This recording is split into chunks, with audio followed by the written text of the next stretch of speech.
సెఫా సంస్థ చేస్తున్న పనుల్ని వారు తీసుకున్న గ్రామాలని నేను విజిట్ చేశాను. 4 గ్రామాలు ముఖ్యంగా డౌనూరు, ధనంవరం, నూతిబంద, రాయమాను, కోటల ఈ 4 కూడా చూశాను. ఈ చూసిన టైంలో వాళ్ళు ఒక చిన్న చెక్ డ్యామ్ ద్వారా అక్కడున్న గిరిజనులకు ఉపయోగపడేట్టుగా ఒక చిన్న స్ట్రక్చర్ నిర్మించారు. ఆ స్ట్రక్చర్ ప్రారంభం చేయడం కూడా జరిగింది. అక్కడ గిరిజనులతో మాట్లాడడం జరిగింది. అన్నిటికంటే ముఖ్యమైనది ఈరోజు చాలా సంతోషకరమైనది ఏంటంటే 3 ఒక పవిత్ర వృక్షాలను చూశాను, సాక్రెడ్ గ్రోవ్స్.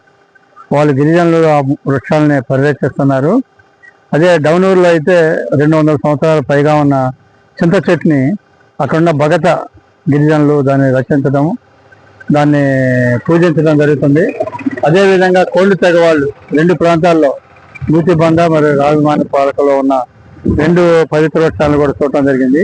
ఇది చూసిన తర్వాత నాకు ఏమనిపించిందంటే వీళ్ళ గిరిజన సంస్కృతుల్లో అడవులను కాపాడటం, అడవులను పూజించడం, చెట్లని పవిత్రంగా చూడటం అనేది ఒక భాగంగా నాకు అనిపించింది. అందుకని నాకు ఏమనిపిస్తుందంటే ఈ ప్రాంతం అంతా చూసిన తర్వాత, ఇక్కడ గిరిజనులతో మాట్లాడిన తర్వాత, ఇక్కడ సెఫా సంస్థ చేస్తున్న పనులని చూసిన తర్వాత ముఖ్యంగా 2 అంశాలు నాకు బోధపడింది. రాబోయే రోజుల్లో నేను చేసే పనికి ఇది ఒక మంచి స్పష్టత ఇచ్చింది.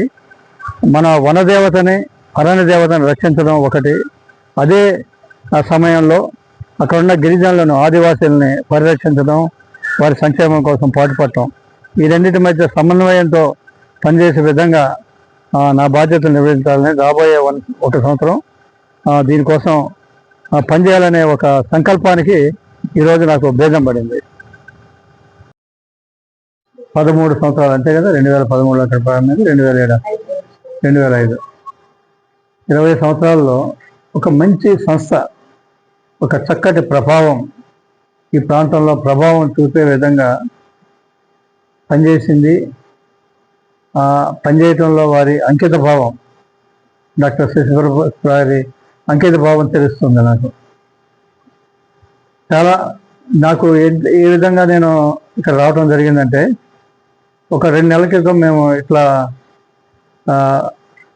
అడవులకు సంబంధించి, పర్యావరణం సంబంధించి పనిచేస్తున్న స్వచ్ఛంద సంస్థలతో ఒక గ్రూప్ ఏర్పాటు చేశాం, వాట్సాప్ గ్రూప్.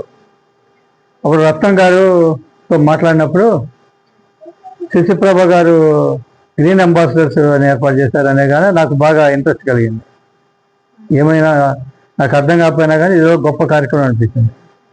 ఇమీడియట్గా మేడంతో మాట్లాడటం, వారిని గ్రూప్లో తీసుకోవడం జరిగింది. అందుకనే నేను రమ్మని గారు నాకు అనిపించింది, రావాలి, ఇది ఇది ఇక్కడ చాలా మంచి పనులు జరుగుతున్నాయని. ఈరోజు చూసిన తర్వాత నాకు అర్థమైంది, చాలా ఎంత అంకిత భావంతో, ఎంత చక్కగా, ఎంత ప్రొఫెషనలిజంతో, ఎంత మంచి ఫలితం సాధించిన పని ఎక్కడ జరిగిందో నాకు ఇంతవరకు కనపడలేదు ఇక్కడ జరిగినట్టుగా. అందుకని నాకు చాలా సంతోషం వేస్తుంది ఇది చూస్తే. ఇప్పుడు ఫస్ట్ గ్రీన్ అంబాసిడర్స్ అనేది చాలా ఇంకెక్కడా నేను చూడలేదు. మీరు మంచి కార్యక్రమాలు చేయటమే కాకుండా మీరు ఒక నెట్వర్క్ లాగా ఏర్పడి కర్ణాటక దాకా వెళ్ళొచ్చారు, అది గొప్ప విషయం. తర్వాత అందరికీ మార్గదర్శకత్వం చూపించారు. ముఖ్యంగా ఏంటంటే ఒకటే, గ్రీన్ అంబాసిడర్స్కి నేను చెప్పేది ఏంటంటే,